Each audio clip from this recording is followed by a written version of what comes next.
Amakampuni g'amasimu gabalukawo buli lukya wabula bulejja eba n'ekyenjawulo ku ndala n'agamu gafiiriddwa abagakozesa olw'enkola yaabwe n'obuweereza bwago obubi eddala. Omulembe gwe tulimu gw'abavubuka nga bano babeera nnyo ku masimu wabula beemulugunya olwa data abaweebwa amakampuni agatali gamu okuba nga ggwako mangu awamu n'omulala okuba nga tawera. Okusinziira kwakwera ekitongole ekivunaanyizibwa ku mayengo ga nnyaffe Uganda ekya Uganda Communications Commission, Godfrey Mutabazi, kino bakisalidde amagezi okutandika n'omwaka ogujja si kyakubeerawo.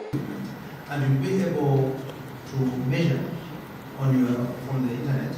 You can access your account, log into M10, look at your account and measure how you are being charged against the capacity you are consuming. So that one is coming within 3 months.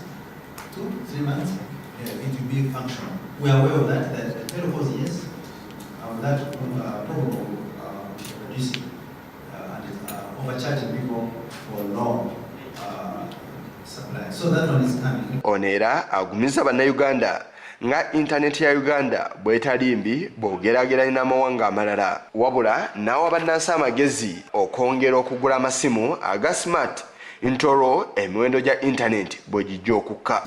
All the revolution that have transformed the world. Now, let's not lose out, ladies and gentlemen. All the financial services, all the business we do is going to be online. This is a fact. And therefore, coming to broadcasting, we shall be online. It's IP-based broadcasting. Everybody will be broadcasting. Maybe you sit in your garage and do some kind of editing and whatever. Just stream. Most of the people are likely to access it on this one. It is more convenient. It will be cheaper because the internet is coming down for sure.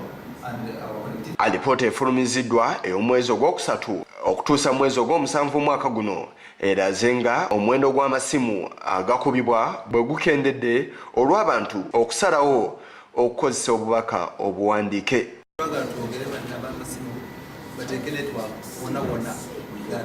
Kubanga kati Uganda ekyusiza enkola abantu bangi abalenda amasimu. Ate twagala tuti abantu bangi bafune smartphones n'essimu za internet. Kubanga kabiriti teyinza kufuna internet yakuwanga batawana. Ate twagala tukolane ne kampani z'amasimu tuyamba tulabe nti ebbeeyi egenze wansi. Ebbeeyi ya internet tugamba nti eri waggulu naye kwegamba eri waggulu kubanga abantu batono bali ku internet mu Uganda tulina 14%. Singa tufuna abantu ku 20% oba 24-30% eyo bbeeyi egenda wansi kubanga bwe bakola internet wa Mombasa basasula emisolo okuyita muri Kenya kutuuka wano bagitunda ku bantu batono. Yisa Kigongo ku lwa Channel 44 olweggulo.